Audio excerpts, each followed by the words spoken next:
Hi, thanks for watching. This is something that I'm going to try out. I'm kind of conceptualizing them as video lectures. I first thought about doing a Patreon. I asked on my Instagram what kind of content folks would be interested in, and a common response was my Instagram stories talking about pop culture.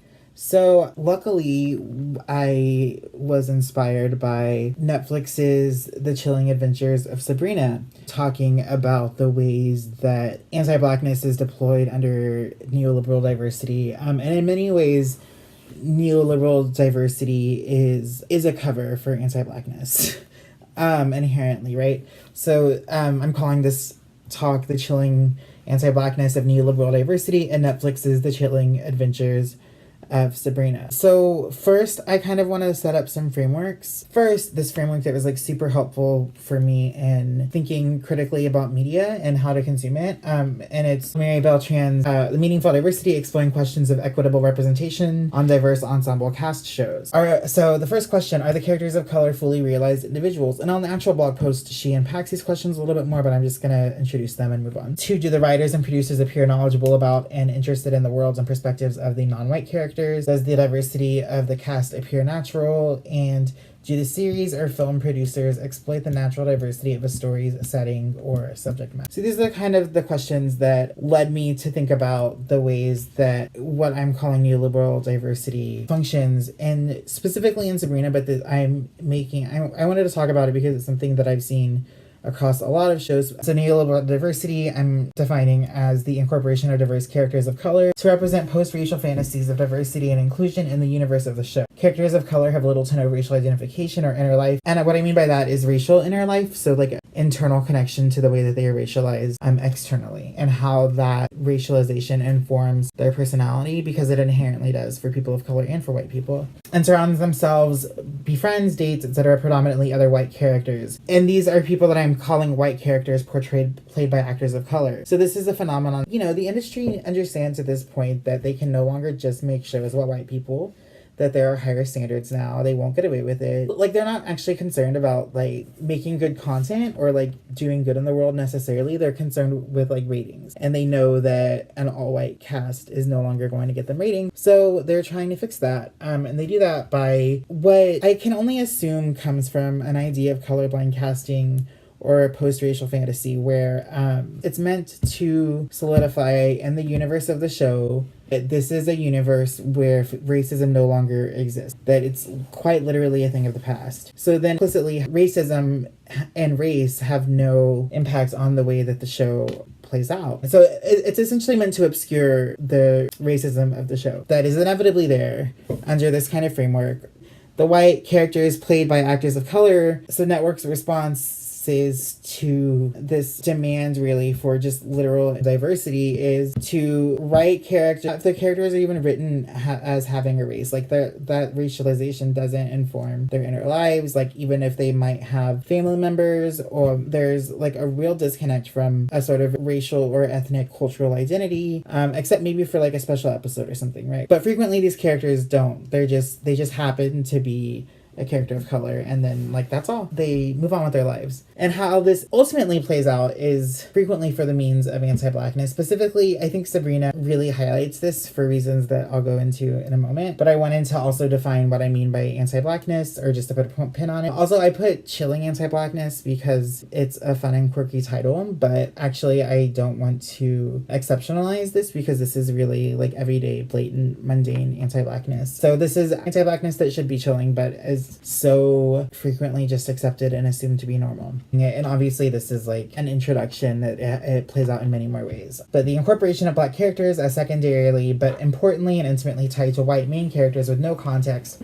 or exploration of how their relationship came to be or how their racial difference manifested in it, and their subsequent navigation of that, in order to situate the white primary character as not racist and thus a sympathetic hero to the liberal audience, simultaneously placing those black characters in disproportionate harm and or violence to the non-black characters around them, in deployment of decontextualized features associated with blackness to signify evil, danger, criminality, primitivity, lasciviousness, or any other prevalent and historical anti-black stereotypes. So these are two strands of anti-blackness that specifically play out in Sabrina, but also in other television shows. So let's set up the world of Sabrina.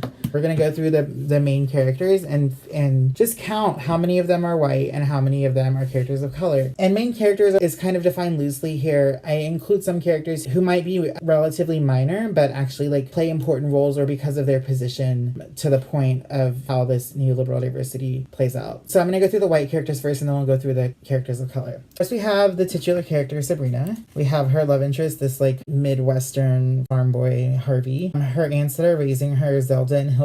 Her friend Susie, who's actually an interesting GNC/trans character that I think that they're kind of doing interesting things with. Lord Blackwell, who's kind of like the Pope of the Church of Satan, which is the church that Sabrina belongs to. And maybe I'm not understanding that, but he's like somebody important in the church. He's a main character. Moving on to the characters of color, we have Ambrose, who's actually Sabrina's cousin, but again, like no awareness that they're different races and like how that came to be. Like there's no acknowledgement or discussion of that because it doesn't matter. And it doesn't to many ends, but also thinking about this as like people wrote this story for a reason and they made all these choices to communicate certain ends. And so like what are those ends and how are they communicating them and why did they make these choices? Right. So we have her cousin Ambrose, who like is marked by his difference, not only racially, but also he's got a British accent. So he's multiply marked different in different ways, but he's also like not African American, right? So we have the Weird sisters. They're all orphans. They are introduced as villains initially, and then their relationship gets kind of complicated. Both their relationships with each other and also their individual and collective relationships with Sabrina takes many turns throughout the first season. I think it's important that they're first introduced as villains, and Prudence being kind of the ringleader of the group. So we have Prudence here on the far right, in the middle is Dorcas, and on the left is Agatha. And Dorcas is actually white. She's like, I would say a relatively minor character, but important for this reason because she like makes up this constellation of characters. Agatha is actually the only character of color that is not black, which is important simply because I wanna pull that out, not to complain about the lack of non-black characters of color on the show, because that's not an argument that I would make. I don't think that that's like a valid critique necessarily, but I just want to highlight like the simplicity of the racial binary in this world where like it's literally a black-white divide. And then there's like one non-black character of color in the mix. However, the way she's styled in the show, she's incredibly racially ambiguous. See, like I kind of was like, is she even brown? I don't know how to do research into who she is. Interestingly enough, her name is Adeline Rudolph. And we see here in her headshot, taken from IMDb, that she's like visibly Asian, right? And that her Asianness is kind of downplayed in the series and the way that she's styled. Further, like to situate the actress herself, she self-identifies as German and Korean, born in Hong Kong, and doesn't speak Chinese. And there's a lot there that I'm not going to unpack here, but I just want to like highlight how she's positioning herself on the global stage in proximity to white supremacy, which is oriented to it, right? Where we can know by her introduction of German as her primary racial identity, despite her actually being visibly Asian. Not to say also that there are no like Asian people who are also German, but that whenever people use those national terms as synonyms for race, they're conflating the ways that they're racialized in the national imaginary, which is definitely white for Germany. So she introduces her German identity first to downplay her Asianness. And that's how I'm reading it. There's probably other explanations for it, but I think it's significant to think about who this actress is that's playing this character, who is then made racially ambiguous but still fulfills the stereotype of the silent Asian woman. She like has very few lines. She like does some things with Dorcas sometimes, but like she doesn't really have any like no inner life or identity of her own that's introduced to make the universe of the show be diverse without actually like thinking about how it's including these characters of color. And then we have Roz. I saved her for last specifically because she is or she's actually not last, she's second to last, but she should be one of the first people discussed because she's Sabrina's best friend. And again, their relationship isn't like never questioned or explained, or specifically like how they navigate the obvious racial differences and the obvious like challenges that are going to come with that. I don't think that those challenges are necessarily like inherently insurmountable, but in order to build an intimate relationship, like they need to be addressed, right? And like if you're going to have our characters in an interracial friendship, like the way they navigate that, in order for it to be believable, like needs to be somewhere in the friendship, because that's the way that I would argue that that's like the only way they can be successful and actually like honoring and respecting where both people are coming from. And I think that's true also for interracial relationships where there is not a white person. But like particularly among non-Black people of color, and Black folks, and even among non-Black people of color, amongst ourselves, like there are particularities to our racial differences that we should be sensitive to and should be part of like our relationship building with each other. I have her here in her headshot because I could not find a promotional shot in like a pretty quick search of the internet in character on set, a photo of her by herself. The only photo I could find of her, she was anchored by Sabrina, and I thought that she deserved like her own image. And that's significant because she is placed in close proximity to Sabrina. She's her best friend, but she's not given the honor of that role in the way in like the promotional materials. She isn't as uplifted as Sabrina as she should be, even though like Harvey is and Susie is, where Susie is like, I would argue, a much more minor character than Roz, but Susie's white. And so Susie gets like their own promotional image. And then finally we have Lady Blackwell. Again, like a relatively like, well, when I say minor character, what I mean is she appears on 4 episodes out of the 10 of the first season. So one could make the argument that like, that her minimality maybe makes sense or whatever. But if we're thinking about the ways that these like technical details are actually utilized by anti-Black people for anti-Black means, like it's significant that she's in 4 episodes out of 10. And she also is the wife of Lord Blackwell, if you'll recall, this weird looking white guy who is, spoiler alert, Prudence's father. However, Lady Blackwell is not Prudence's mother. Prudence is, if you will recall, an orphan, like all of the weird sisters. I'm pulling this out too, not to like make an assumption that Lady Blackwell, as the only Black woman, should obviously be Prudence's mother as like a Black character. What I mean by this is that they're both like Black women placed in proximity to the same man who are not related, which invokes a figure of another Black woman off screen who birthed Prudence somewhere that like Lord Blackwell was intimate with. And so it's meant to say something about Lord Blackwell and also something about the way that race works in the society, such that like most like social science statistics will understand that like anti-Blackness plays out like especially in interracial dating and hookup apps, and that there's a particular relationship between white masculinity and Black women that stems from days of slavery. So for him to be placed in proximity to 2 Black women in this post-racial world is just a lot, and I honestly like don't even know what, but I just want to like fucking flag it because like it says a lot about how the show thinks that race operates in this world and what they're trying to say about Lord Blackwell, who importantly I think is like meant to be seen as a villain. I want to also just go through the different ways that the Black characters are definitely criminalized in the show, which is something that my friend Alan Peleas Lopez brought to my attention. So thank you, Alan, for that. All these Black characters differently like have these really fucked up, intense things happen to them that also mimic the ways that anti-Blackness functions in the world that we live in. So Prudence is an orphan, like not acknowledged at all by her white father, even though he knows that he's her daughter, and being his child can actually grants her a lot of access to power that he denies her, which is a pretty clear metaphor. Lady Blackwell, again, Lord Blackwell's wife, she's criminalized, she's sent away, and she has her child stolen. Like a lot of the fucked up shit that happens in this world happens in real life. Like they're pulling from real life examples of anti-Blackness. Ambrose, her cousin, the reason he's in the show is because he's on house arrest, because he's criminalized, and so he like has to be around. And then Roz, her best friend, actually, and all the women in her family are cursed by a witch in the town, and the curse is blindness. So then we have this disability as punishment metaphor happening here, but it is kind of complicated because the blindness is accompanied with this kind of gift that they call the cunning. Just to break it down, of the characters I've named, we have 7 white characters, 4 Black characters, and 1 non-Black character of color. Numbers wise, like the argument could be made, I would not make this argument, but I think that many people would, that the numbers are essentially even and therefore like nothing is happening here. That's obviously false. It's true that perhaps the like racial demographics of the show mirror the contemporary racial demographics. I don't know if that's true, and I also don't care. One of the gifts of cultural production is the potential to imagine a different world and build a world that we want to see and that can literally look any way we want to. So arguing that this is the way it is in the world that we have built, it doesn't hold weight because you can literally do whatever you want when you're writing something.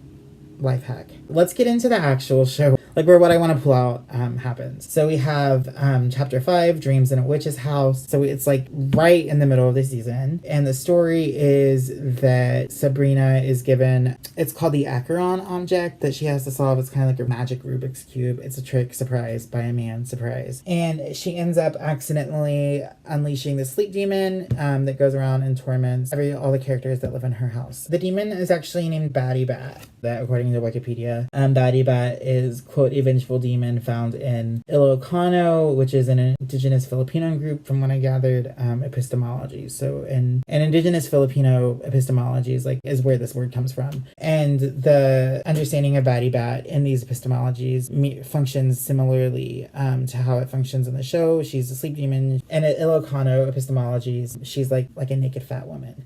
And this is what she looks like in Sabrina. From the front, she isn't meant to look human. She isn't meant to look... She's obviously meant to look like an otherworldly demon or an otherworldly creature. She's not meant to look human necessarily, meaning she wouldn't have a human race. But if we look at her hair and her hair texture and her hairstyle, we can see that this is obviously this is black hair. So why would this deracialized, not even human monster have black hair? What the fuck? Especially her facial tone it's not meant to look like a white person, but it is white or close to white, or meant to essentially be white. This is the first clear shot we have of Batty Bat also. So the point I'm trying to make is that the demon, using a racial signifier of blackness, is then racialized as black or being associated with blackness. And so these are the kinds of details of anti-blackness that get slipped in whenever shows operate under this diversity, that they think that these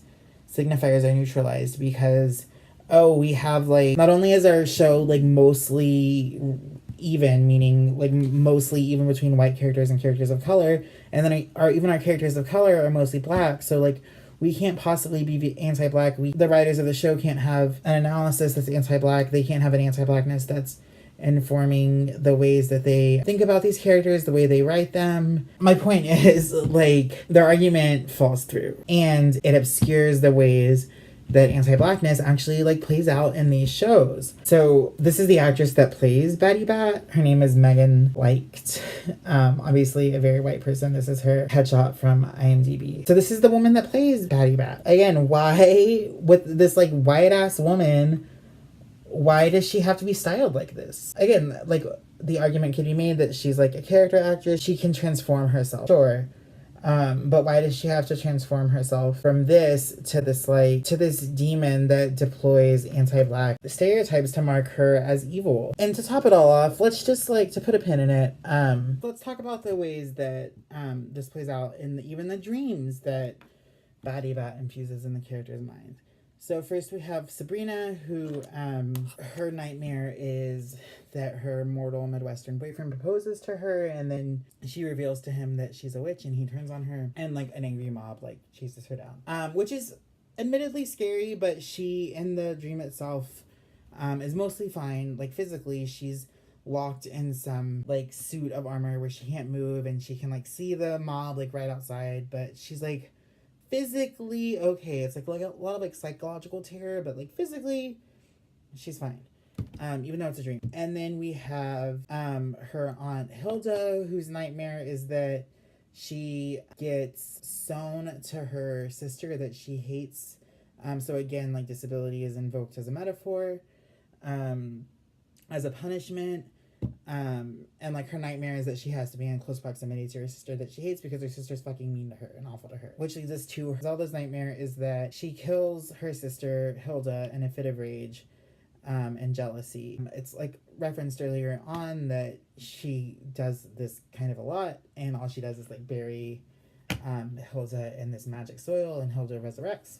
But it doesn't happen anymore. And Zelda's nightmare is that she kills her sister, and her sister no longer comes back from life, and now she's stuck without her sister, who she was awful to forever. Again, Hilda sewn to her sister, kind of painful. And then we have Zelda, who has no physical pain herself at all. Like, she, like, inflicts pain and kills her sister, but her pain is all emotional. Ambrose's dream, on the other hand, remember, this is the cousin that is criminalized and on house arrest. He is on his way to be free. He's like walking out of the house and he's brutally murdered, and he wakes up and he's performing his own autopsy and then has to like eat his own heart.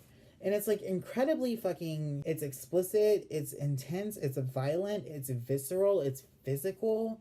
It's just like very, very fucked up scenario that is entirely disproportionate from these three white women. Hilda was sewn up a little bit, right? But like Ambrose is like displayed on this table with his chest open and he's like fucking, again, eating his own heart. Like, this is his nightmare. And invoking real violences perpetuated against Black folks under slavery.